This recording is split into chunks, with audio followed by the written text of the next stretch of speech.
vai ter continuidade hoje dos nossos encontros do projeto do PED-Educa. A gente tem tentado sempre fazer essa alternância entre o médico e o restante da nossa equipe, para não ficar focado só no profissional médico, por mais que a ideia inicial tenha sido para a nossa residência de cuidado paliativo, que está direcionada para a residência médica, mas acabou virando, né, o projeto de educação aqui da UCP.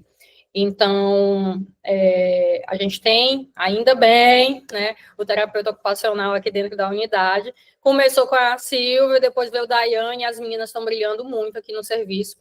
Então, a gente até não tem tanto a nossa tecnologia, assim, assistiva aqui no serviço, mas aí talvez a gente vá aprender um monte de coisa hoje, que a ideia é exatamente essa. Então, vou passar aqui a palavra para elas, né, elas vão se apresentar mais também, por favor, falem, né, também da formação de vocês, por favor, porque eu sei que isso é até um gargalo aqui, pelo menos aqui no Ceará.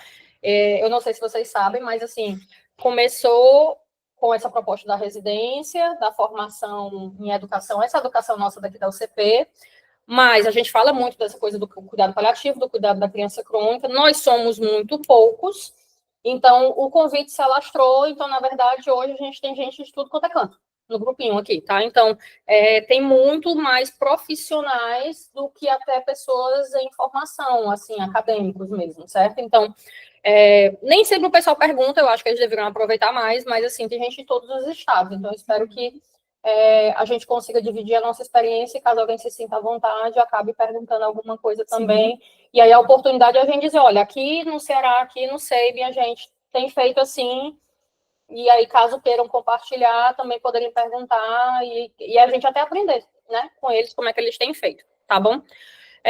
Então, pronto, gente, a gente vai começar. Vou virar aqui a tela, meninas, e aí aqui é só vocês...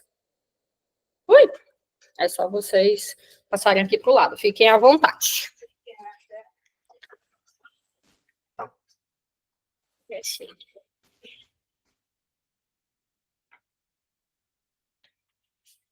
Posso?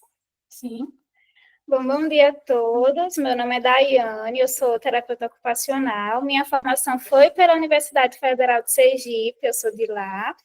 Depois eu fiz uma residência multiprofissional com foco na unidade de terapia intensiva na Universidade Federal do Maranhão. Já atuei em clínicas, já atuei também pelo município, né, da minha cidade natal, e agora estou aqui em Fortaleza. Meu nome é Silvia, eu sou terapeuta ocupacional formada pela Unifor. Atualmente sou especialista em terapia ocupacional pediátrica. Atuo como terapeuta aqui no SEIB, na Unidade de Cuidados Paliativos Prolongados, e no Apvida, com crianças com autismo, crianças e adolescentes. Bom, hoje nós vamos falar um pouco sobre a tecnologia assistiva, sobre como essa tecnologia assistiva ela pode ser uma possibilidade de cuidado, tanto aqui no nosso CP, né, que é a Unidade de Cuidados Prolongados, como também nos cuidados paliativos pediátricos. Então, antes da gente começar a falar sobre essa possibilidade, a gente precisa entender o que é a tecnologia assistiva, para que essa tecnologia assistiva serve. E aí eu trouxe para vocês um conceito, mas vale lembrar que a tecnologia assistiva, né, o conceito de tecnologia assistiva, ele é inúmero, ele é complexo, e ao longo dos anos ele está sofrendo modificações, tanto por ser algo que todo ano a gente consegue ter avanços tecnológicos, a gente também tem as mudanças na própria sociedade, mas o conceito que eu trouxe para vocês hoje é um dos mais utilizados, que ele fala que a tecnologia assistiva ela vai englobar um conjunto de recursos, de produtos, de serviços, de estratégias e também de metodologias, ou seja, o modo de fazer. E aí ele traz que pode ser qualquer item, qualquer equipamento, qualquer produto, tanto criado do zero, né, confeccionado do zero, como também adaptado. Eu comprei e vou adaptar para a realidade da determinada pessoa. E a tecnologia assistiva, ela vem com o objetivo de promover a autonomia, a funcionalidade e a independência, como também de facilitar a participação plena dessas pessoas na sociedade. Dentro desse conceito, né, ele traz que a tecnologia assistiva é muito voltada para as pessoas com deficiência, mas também para pessoas que têm mobilidade reduzida. Mas eu, como terapeuta ocupacional, né, eu entendo que a tecnologia assistiva, ela vem para beneficiar toda a sociedade, vem para beneficiar uma pessoa que não tem deficiência, uma pessoa que é cuidadora, por exemplo, que está muito sobrecarregada e pode se utilizar desses dispositivos para diminuir essa sobrecarga, para ajudar no seu dia a dia. Então, embora seja um conceito que vem mudando, ele ainda precisa mudar um pouquinho mais. E a gente também tem que ter em mente, né, que essa tecnologia assistiva, ela é uma área de conhecimento, é uma área que tem uma características interdisciplinar, que é isso. Qualquer profissional, né, pode se utilizar da tecnologia assistiva, desde que esse profissional ele seja capacitado e use essa tecnologia assistiva dentro do núcleo da sua profissão. E a tecnologia assistiva, ela rodeia tanto a área da educação, a área da saúde, a área do designer, da engenharia. Por quê? Porque ela tem como objetivo justamente a participação, a autonomia, então acaba que ela percorre por todas essas áreas aí. E por que é necessário a gente ter um profissional capacitado, né? Porque muito possivelmente esse profissional ele vai ter que avaliar, vai ter que prescrever, vai ter que confeccionar, treinar e reavaliar. Claro, às vezes não é o mesmo profissional que confecciona, não é o mesmo que prescreve, não é o mesmo que avalia, mas a gente entende que esses profissionais precisam ter conhecimento, né, dessas fases que devem ocorrer, até para que a gente assista melhor o nosso paciente. E a gente também trouxe a questão da classificação da tecnologia assistiva, né, que isso é muito importante. Ela pode ser classificada em duas formas, tanto em relação ao custo, como em relação à sua finalidade. Ao custo, a gente tem os dispositivos, né, de tecnologia assistiva que tem um baixo custo, ou seja, que são aqueles dispositivos mais simples que a gente consegue fazer com EVA, com algodão, com atadura, com esparadrapo, que não exige tanto dinheiro, né, tantos recursos caros, e também não existe muita tecnologia desses dispositivos, né, como comparado, por exemplo, a um computador adaptado. É um dispositivo de alto custo, um carro adaptado é um dispositivo de alto custo, uma cadeira de rodas motorizada, toda adaptada, é um dispositivo de alto custo, ou seja, são os dispositivos que a gente chama de aqueles que são mais complexos. Então, a gente pode dividir nesses dois viés, né? O de baixo custo e o de alto custo. Com relação à finalidade, diz muito sobre para que esse dispositivo foi feito, para que ele vai ser utilizado. Então, aqui eu trouxe mais ou menos 12 classificações, né, com relação à sua finalidade, mas o que a gente vai focar mesmo são os que estão em vermelhos, né, que é o auxílio para a vida diária, a comunicação aumentativa e alternativa, órteses e próteses, adequação postural e auxílio de mobilidade. Mas existem outros, né, como é uma área interdisciplinar, acaba que tem várias classificações. Então, a gente tem os recursos de acessibilidade ao computador, os projetos arquitetônicos para acessibilidade, que está mais voltado para o pessoal da engenharia, a questão dos sistemas de controle de ambiente, que nós usamos, aquela Alexa que tem na nossa casa, Alexa, você dá luz, Alexa, tal música, é um dispositivo de tecnologia assistiva. A questão da mobilidade em veículos, né, aqueles veículos que são adaptados para uma pessoa que tem uma amputação, por exemplo. A questão do esporte e lazer, que a gente consegue ver isso mais claramente nas Paralimpíadas, que tem aqueles esportes adaptados para pessoas que têm uma determinada deficiência ou mobilidade reduzida. Auxílios para melhorar a função auditiva e os auxílios para ampliação da função visual, entre outras, né? E aí, pensando nisso, eu pergunto para vocês, a tecnologia assistiva, ela pode ser uma possibilidade de cuidado na unidade de cuidados prolongados e em cuidados paliativos pediátricos? Sim! Claro, né? A resposta é sim.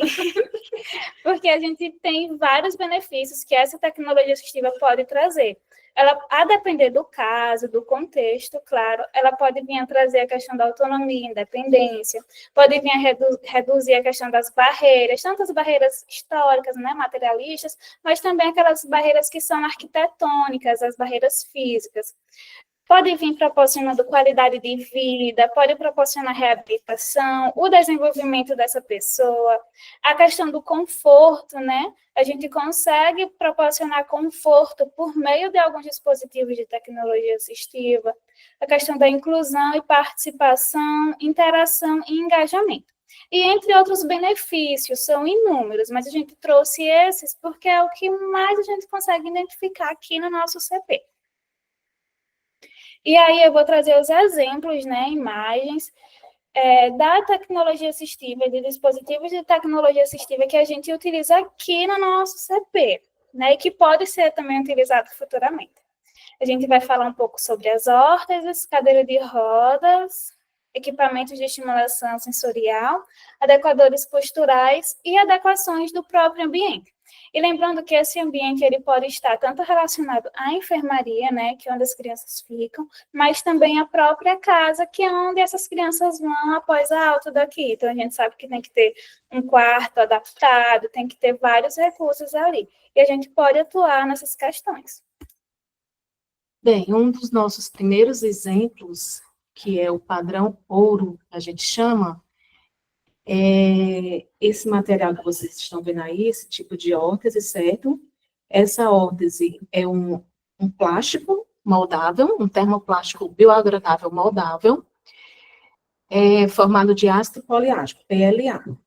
Hoje em dia, a gente não usa ainda aqui na UCP, a gente tem na casa somente esse modelo rosa que vocês estão vendo, já foi utilizado no bloco A, que é o UTI neonatal, com uma bebezinha em específico.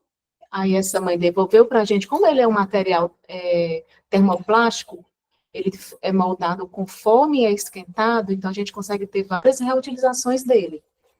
Hoje em dia a gente está numa luta, numa batalha para conseguir entrar num pregão e trazer esse material para cá. O que é o custo desse material? O material em si, ele não é caro. É uma placa de termoplástico, chega a ser R$150, mais ou menos, uma placa. Só que a impressora, a média de valor é R$30 mil. Tem que ser uma impressora 3D para a gente poder confeccionar esse material. Então, assim, a gente está tentando entrar no pregão para conseguir trazer para cá. A impressora. A impressora E o material. Aí é como ela vem, esse modelo aqui, que ele tá preto, é como a gente consegue comprar no comércio, e quando ela é moldada, esquentada, ela fica aqui. Aqui é uma forma adaptada para um pezinho de uma criança. Usa o mouse, que o pessoal não está vendo. Estou usando a mão. Pronto. Pronto. Esse daqui é para a mão, né? A gente usa para fazer uma abdução do polegar, para deixar essa mãozinha um pouco mais aberta. Ele é de fácil higienização, então a gente consegue fazer com que várias crianças usem, né? E também ele é moldável a baixa temperatura. De 70 a 100 graus Celsius a gente consegue moldar. Essa temperatura é da água fervente, então a gente consegue moldar ele facilmente. Bem maleável. Depois que está moldado, ele fica durinho, então não tem... E é confortável na mão. Sim, é confortável. Ele é mais confortável. Com certeza. Não vai esquentar tanto, porque esse material, ele proporciona que não esquente tanto, que a pele transpire, né, melhor, porque a gente tem esses furinhos aqui. Então, é o mais adequado para as nossas crianças. Mesma coisa para esse do pé, né? A gente usa muito para a questão do pé caído, para a gente prevenir a rigidez articular. E bem mais fácil de adaptar, porque eu esquento e adapto o molde. Isso. Na criança, quando a gente consegue, o mesmo material a gente usa para várias crianças. Várias crianças. E aí é a mesma impressora. É a mesma impressora. Perfeito. Aí a gente bota na água quente, ele vai desmanchar, vai ficar aberto como esse daqui. Sim. E a gente tira as medidas da criança, né? Porque cada criança tem o seu tamanho, a gente tira, molda e coloca na criança. Mas, como nem tudo são flores... Vamos puxar para o que a gente está fazendo hoje em dia na UCP. É o que a gente tem, né? Mas esse material, ele é um EVA, é um emborrachado, então ele vai esquentar mais, a gente não vai ter uma transpiração adequada para essas crianças.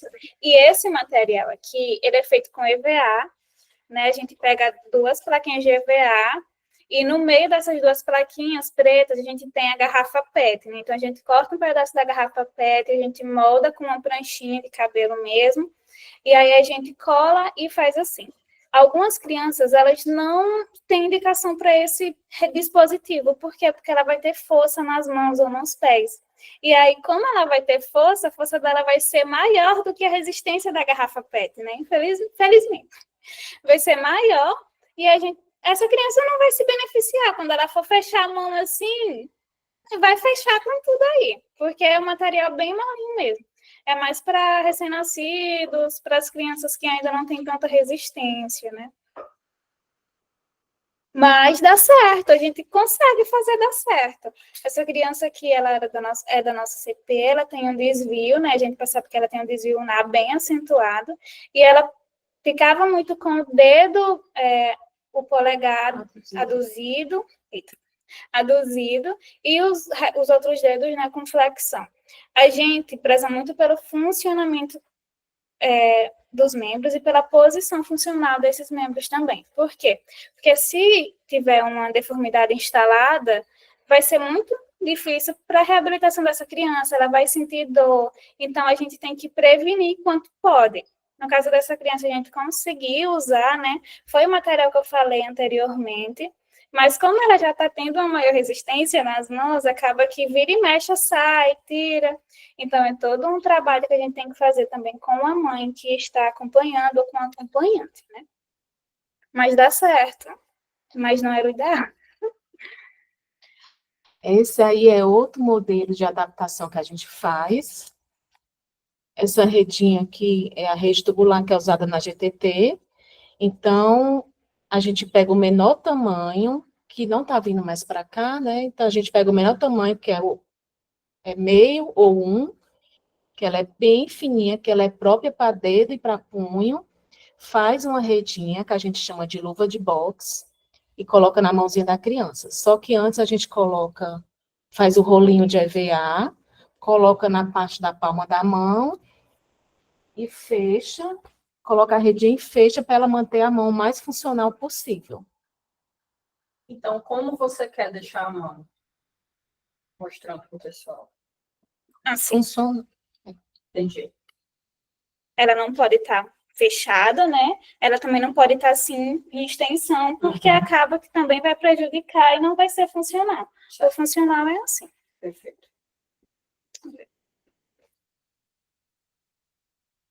Mas algumas crianças, né, são mais agitadinhas, então acaba que elas tiram, mas a gente vai adaptando conforme. E o cuidador ajudando, né? Sim. Todas as orientações a gente passa para o cuidador, ele está direto com o paciente, né?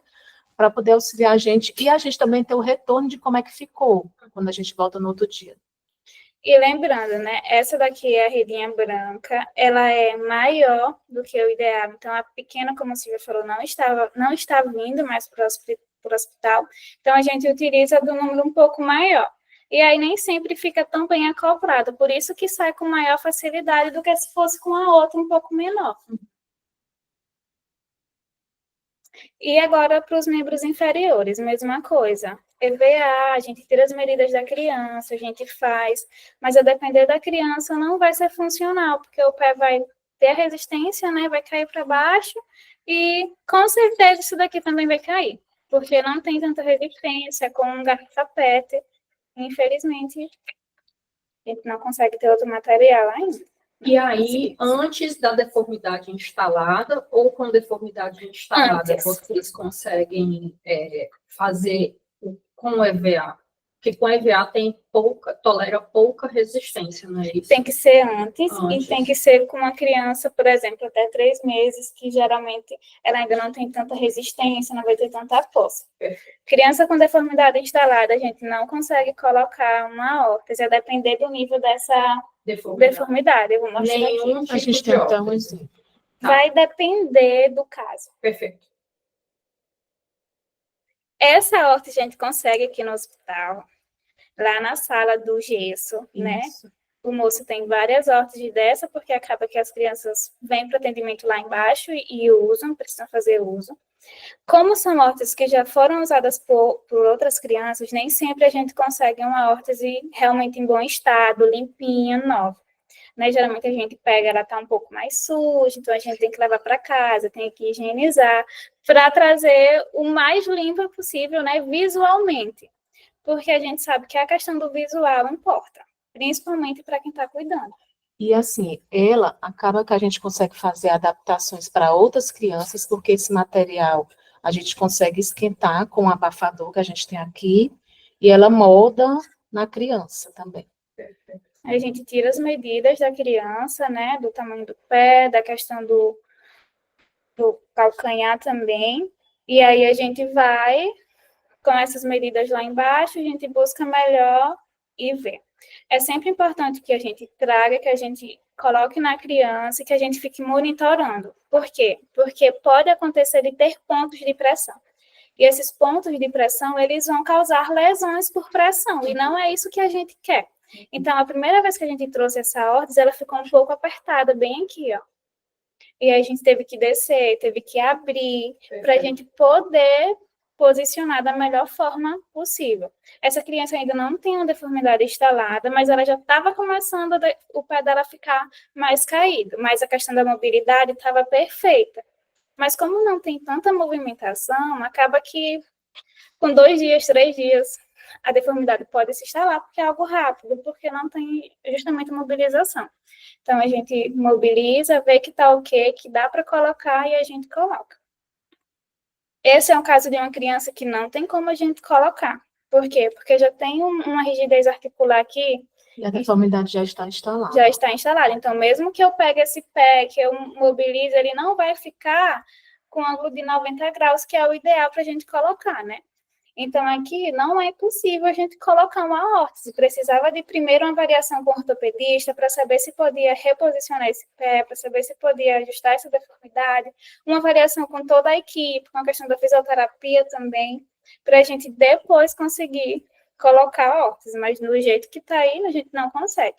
E a gente precisa trazer, colocar, explicar para a mãe, olha, não conseguimos colocar, porque você está vendo como é que fica? Essa parte aqui vai machucar, a parte do calcanhar vai machucar, porque não é o ideal. A mãe estava bem ansiosa, porque ela queria que a gente colocasse no filho dela, porque tinha visto no leito ao lado. Aí a gente trouxe, mostrou para ela que não ia ficar ideal, colocou o pezinho da criança. Aí, assim, ela entendeu, viu como era o correto e aceitou. Que bacana. Até essa coisa de dividir com o cuidador, explicando, né? Porque é natural, às vezes é doação, às vezes eles recebem também, né? Tipo, não vou usar, né? E às vezes eu acho que quem não cuida da criança crônica não entende como isso é importante para a família, há muito além da estética, né? Que isso é sofrimento social, né? Eu quero pôr um sapatinho, eu quero. Nossa, vocês sabem, né? Enfeita o som, né? Sim. E aí é importante a gente explicar para essa mãe, para esse acompanhante, que infelizmente no momento não tem. Mas aí para essa criança a gente fez os rolinhos da mão, que foi esse daqui. E a gente levou, porque a mão a gente ainda não tem uma deformidade instalada, então dava certo para a mão, mas para o pé não dava mais. Aqui é um outro exemplo, nunca foi feito na UCP, eu até pensei em fazer para um dos nossos pacientes, mas porque foi que não foi feito para ele. Esse dispositivo ele é feito com espuma, né, casca de ovo, que é o que a gente chama, e ele vem tanto para posicionar esse pé, quando ele ainda não tem nenhuma deformidade instalada, mas também para prevenir lesões por pressão na região do calcanhar, né? Então, ele vem para prevenir essas lesões, principalmente. Só que quando já tem uma lesão, a gente precisa ficar mais atento quando for colocar. Por quê? Porque a espuma, porque a gente vai ter a questão da infecção. Se for uma ferida que não tiver com curativo, vai sair a secreção, vai sujar a espuma. Mesmo com curativo, a gente sabe que tem feridas que ainda sai a secreção depois do curativo, então tem que ter todo esse cuidado. É bom a gente colocar quando a lesão ainda não está aberta, né, que a gente percebe que é um grau 1.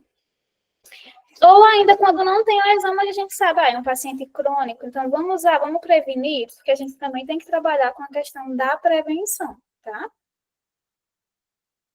Aqui é uma outra forma de posicionamento funcional no leito. Super fácil de fazer. E por que a gente faz?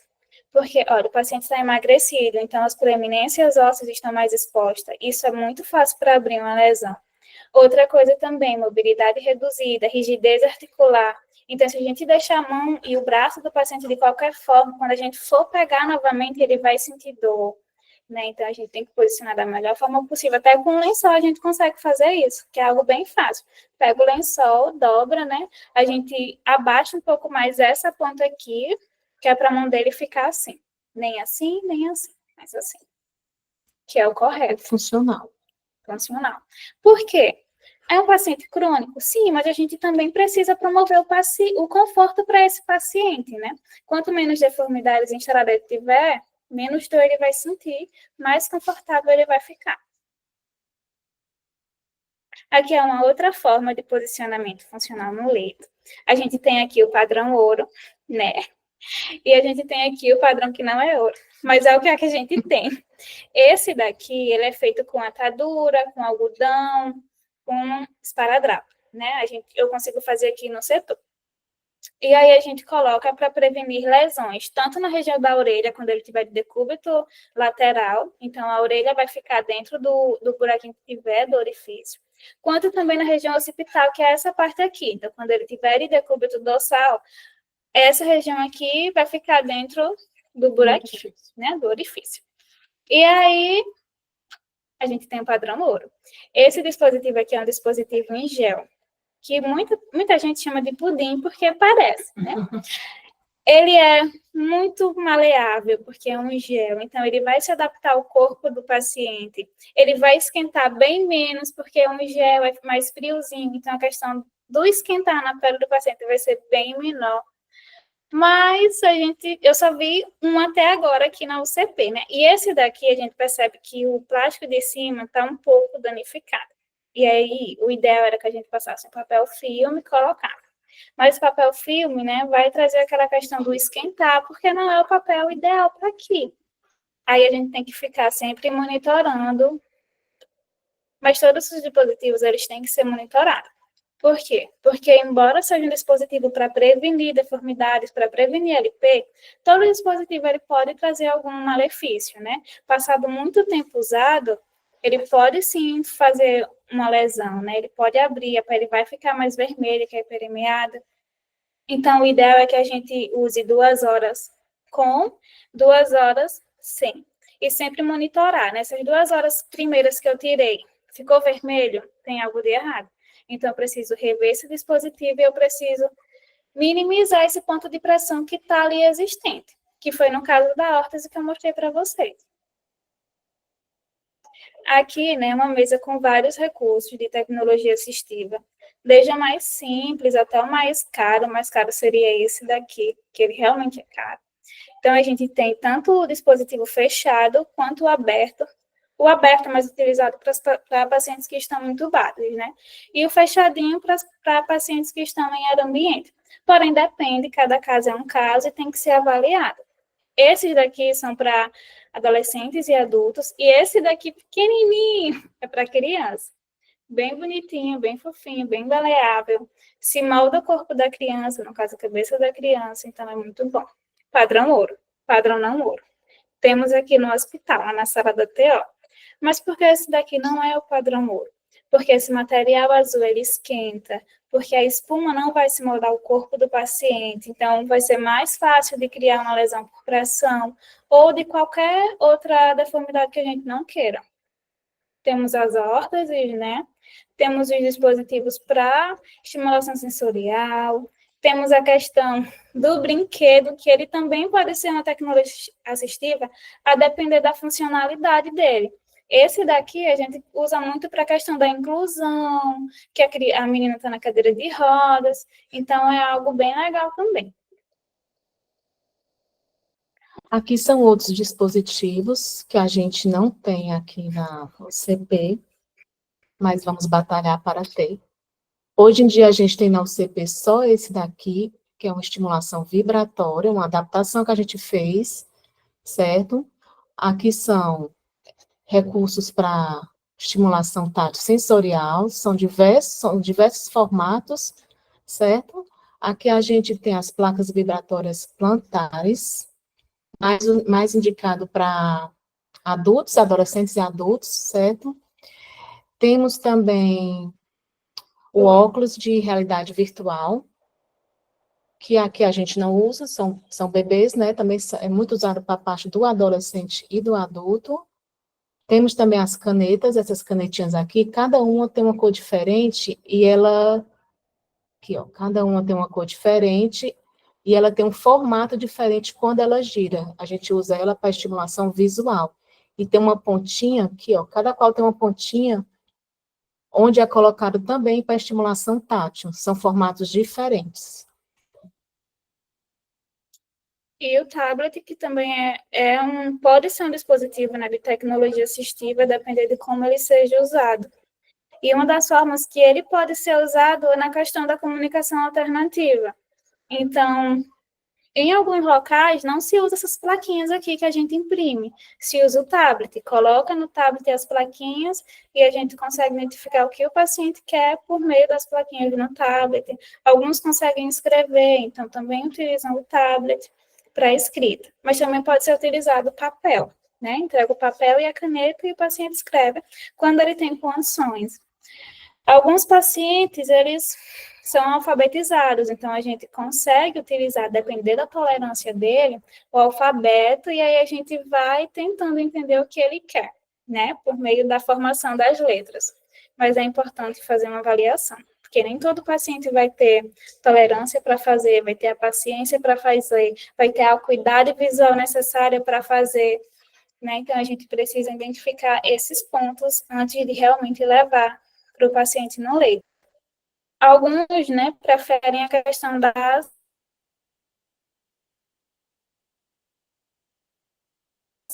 figuras, e se o paciente não puder se mexer, não puder apontar, a gente pode utilizar a técnica do piscar, que muitas vezes é o que dá certo, né, o piscar. A gente vai apontando e quando for a carinha correspondente, a letra correspondente, o paciente pisca e a gente entende o que ele quer. E aqui é um outro exemplo que, pelo que eu lembro, pelo que eu vi, ainda não foi utilizado aqui na UCP, mas pode ser utilizado futuramente, né? Porque o nosso perfil ele pode mudar em algum momento. E são adaptações que a gente consegue fazer para eles levarem para casa, para a gente colocar no plano de alta deles. Essas adaptações, né, a gente pode fazer com EVA, que é o caso do que está aqui, mas também pode ser feito com aquele macarrão de piscina, pode ser feito com cano, aí pode ser feito com termoplástico de baixa temperatura, que esse vai ser um pouquinho mais caro, né? Mas a gente consegue fazer para que esse paciente ele tenha autonomia, para pentear seu cabelo, para se alimentar, para se depilar, se for o caso, né? Como são crianças, não entra. Para a questão da escrita, então a gente precisa entender que esses dispositivos existem, que eles podem ser confeccionados, que a gente pode treinar tanto esses pacientes como os acompanhantes para trazer benefícios para essas pessoas, né? Mas como é que a gente vai implementar essa tecnologia assistiva? Esse é um ponto muito importante, é um ponto crucial. A gente precisa fazer uma avaliação individualizada. Mas essa avaliação individualizada de quem? Da pessoa que vai usar, da pessoa que está acompanhando, do ambiente, do contexto, né? Tudo isso tem que ser avaliado. E é preciso também que a gente tenha uma equipe multiprofissional que seja colaborativa, que seja participativa. Porque não adianta eu fazer, não adianta eu colocar, mas não adianta o restante da equipe não usar. Porque eu só estou aqui, por exemplo, 2 dias. E aí, como é que fica os outros? Então, todo mundo tem que participar, tem que ser uma equipe colaborativa, participativa. Às vezes, eu não consigo resolver o problema daquela mãe que está com uma criança que tem o pé com deformidade, mas uma avaliação do ortopedista, uma avaliação da físio, talvez traga outras condutas que eu não consiga realizar. É necessário também a gente ter o acompanhamento e o treinamento, né? Tanto da criança, quanto do responsável e também da equipe. Todos precisam aprender como usar ou como fazer caso suje, caso tenha alguma avaria. Então, e agora? O que é que eu faço? E a gente precisa entender como é que faz. E a gente também precisa, ponto muito importante, nos empoderar das políticas públicas que existem. Porque a gente precisa saber como é que a gente pode cobrar o hospital, como é que a gente pode cobrar os governantes, como é que a gente pode cobrar a nossa chefia, né? E até que ponto a gente pode cobrar, até que ponto a gente pode ter essa tecnologia assistiva. No Brasil, a gente tem 2 leis, né, 2 decretos, enfim, que são os principais, que é a Lei Brasileira de Inclusão, de 2015, que ele traz essa questão da tecnologia assistiva muito voltada para a inclusão, participação, e o Plano Nacional de Tecnologia Assistiva, que traz todos os outros aspectos relacionados à tecnologia assistiva, do seu uso, da sua implementação, que foi elaborado em 2021. E a gente percebe que, de certa forma, é recente, porque até um tempo atrás não se falava em tecnologia assistiva na graduação, na faculdade, na universidade. Hoje já se fala um pouco mais. Então, a gente percebe que é um conceito que está mudando, que é uma área que está avançando, né? Então, a gente precisa estar sempre em busca de conhecimento para que a gente consiga cobrar, para que a gente consiga fazer, né? E é isto. Muito obrigada pela participação de vocês, né, que esse trabalho ele sirva de inspiração e de motivação para os novos desafios, lembrando que qualquer pessoa, qualquer profissional dentro do seu campo, ele pode fazer, ele pode levar para o seu paciente. Então, basta a gente se capacitar, né, que é um basta, mas basta a gente se capacitar, a gente abrir nossos horizontes e tentar novas possibilidades.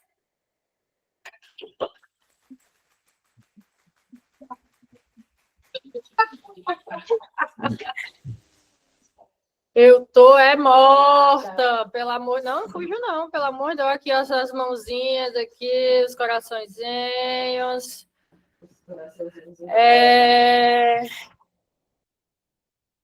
Eu nem sei.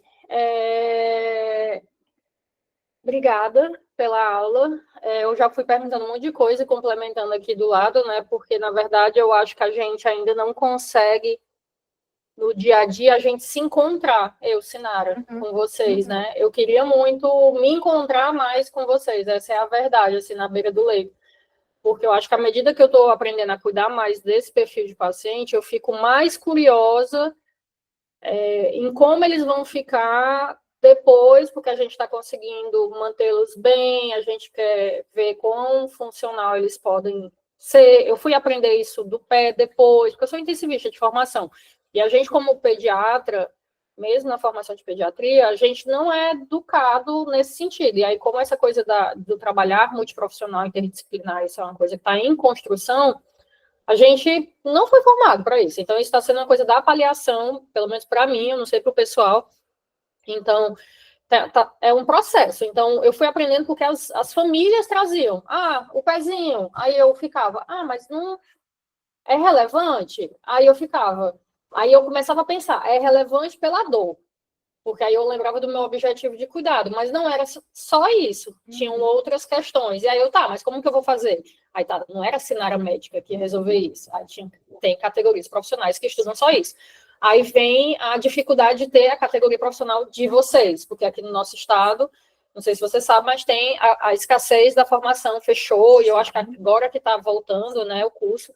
Então, e dentro do ambiente hospitalar, que precisa, infelizmente, não tem da forma que deveria ter, porque é para dentro da UTI, é para ter, né? Principalmente nessas áreas de cuidados prolongados e paliativos. UTI, né? Na UTI adulta a gente vê mais frequente o terapeuta ocupacional lá dentro, mas dentro da UTI infantil, dentro da UCP, eu não conheço aqui em Fortaleza nenhuma terapeuta ocupacional dentro da unidade de cuidados paliativos. Sim. Na verdade, a gente conseguia ter dentro da UTE, lá do São Pai, mas nunca ficou muito tempo. A gente tinha como ter, porque dentro da portaria que regulamenta a unidade de cuidados prolongados, é para ter. Só que aí eu acho que entra toda essa coisa do mercado, enfim, né? E aqui, por ser um hospital escola, enfim, né? Muito complicado.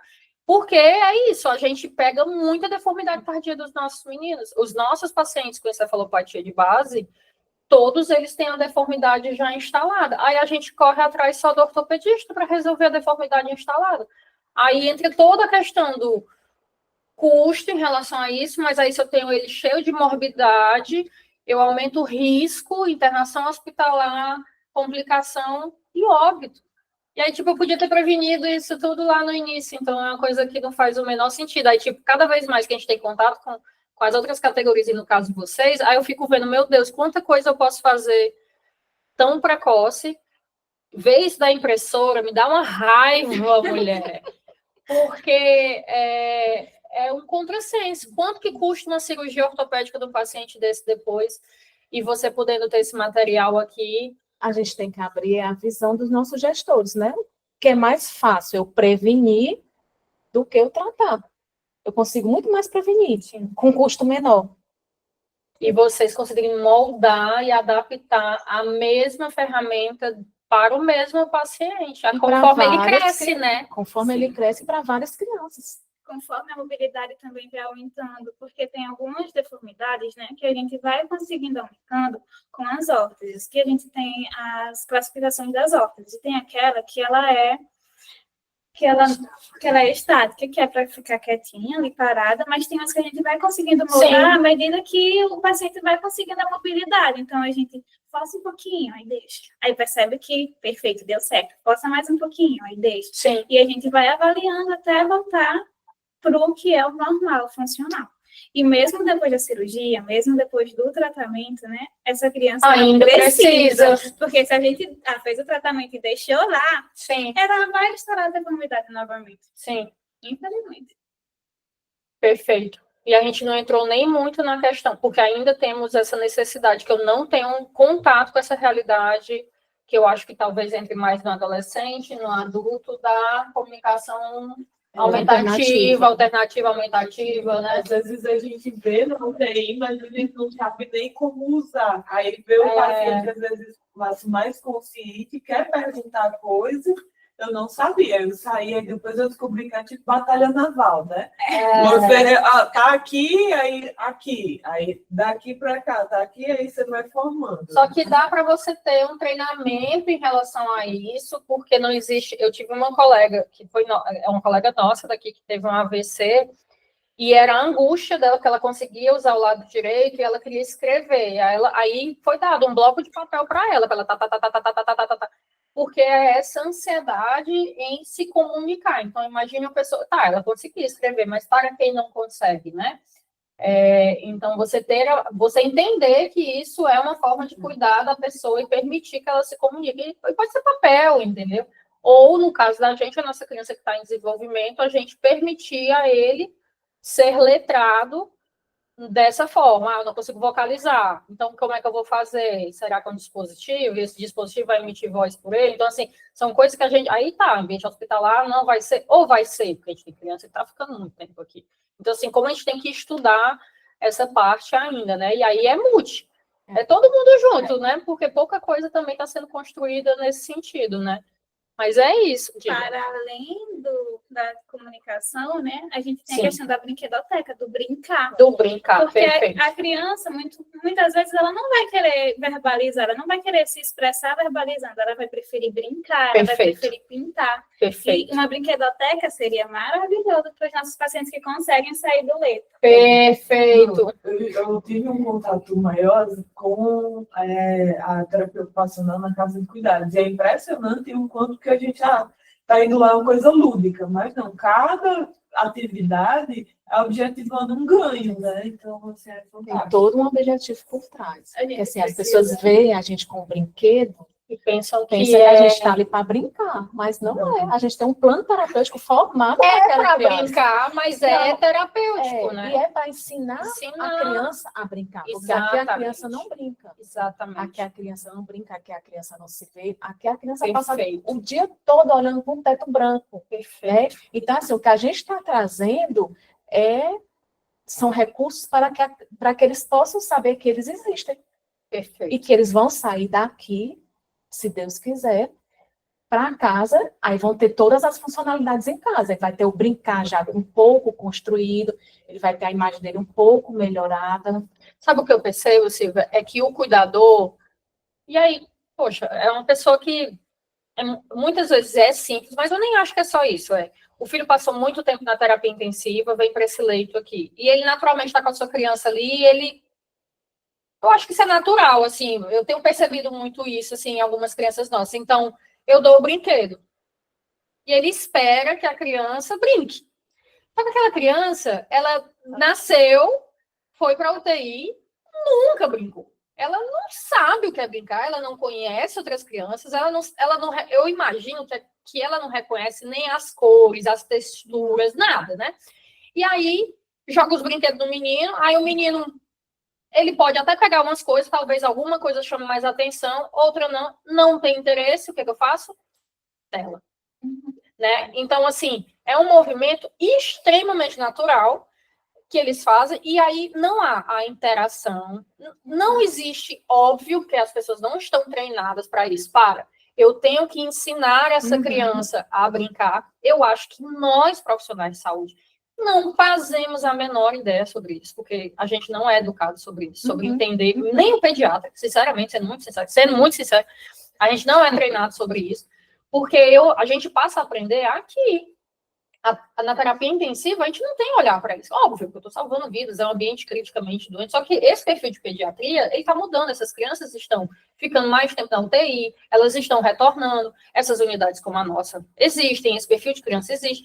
E aí é isso, né? Tipo assim, como que eu vou esperar que essa criança saiba brincar, se desenvolva? E é isso que vai, consequentemente, melhorar a habilidade motora, vai fazer ela se comunicar, interagir com outra criança. Será que ela vai ter autonomia ou não? Esse indivíduo que a gente quer que ele seja funcional, vai trabalhar e vai ser um adulto, começa agora, né? E aí eu preciso de você, eu preciso da Fona, eu preciso de todo mundo da equipe, a gente foca no profissional médico, no profissional da enfermagem, como se fosse, assim, poucas pessoas curativas, porque a gente só pensa nisso e esquece da parte de reabilitação, de comunicação, que são tão importantes quanto todo o restante da equipe. E aí a gente volta sempre para a mesma coisa, né? Se a gente não trabalhar em equipe, se a gente não entender que não é só metodologia curativa, que na verdade é o indivíduo de forma completa. É um negócio, assim, que a gente tem que mudar o foco, né? Que bom que aqui na UCP a gente já está mudando, né? É verdade. Nossa realidade, desde janeiro para cá, a gente só está evoluindo. É verdade. Quando a gente começou aqui com a terapia ocupacional. É verdade. É verdade. A questão do espelho. Não, o espelho é fantástico. Gente, o espelho... É outra aula, é outra aula.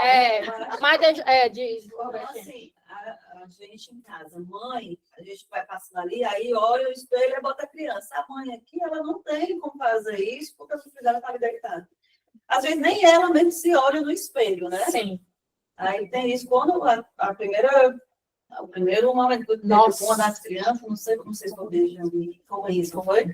Que eu baixei a foto, eu, meu Deus, que coisa mais linda. E assim, a emoção, porque a mãe estava encantada. Acho que nem a mãe tinha percebido.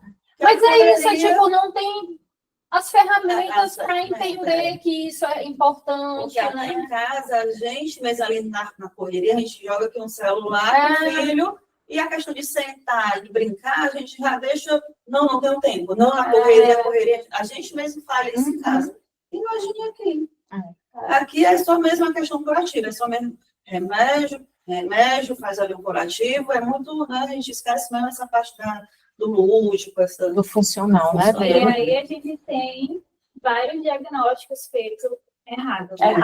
Exatamente. Nossa, coisa do irritado, Aqui a gente tem um diagnóstico lindo, né? A gente não está citando nomes, mas a gente tem um diagnóstico lindo, assim, dessa questão da tela, que é fantástico. Depois que sai da tela, que você deixa brincando, e você fica, meu Deus, é outra criança.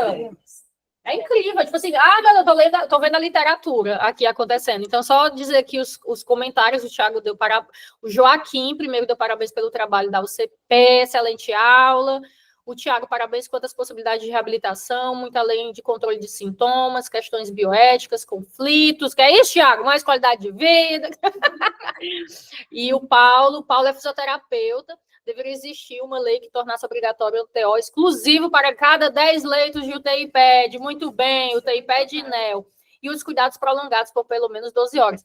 O de cuidados prolongados, a portaria, fala o terapeuta ocupacional. O negócio é as coisas, né, acontecerem de fato, né?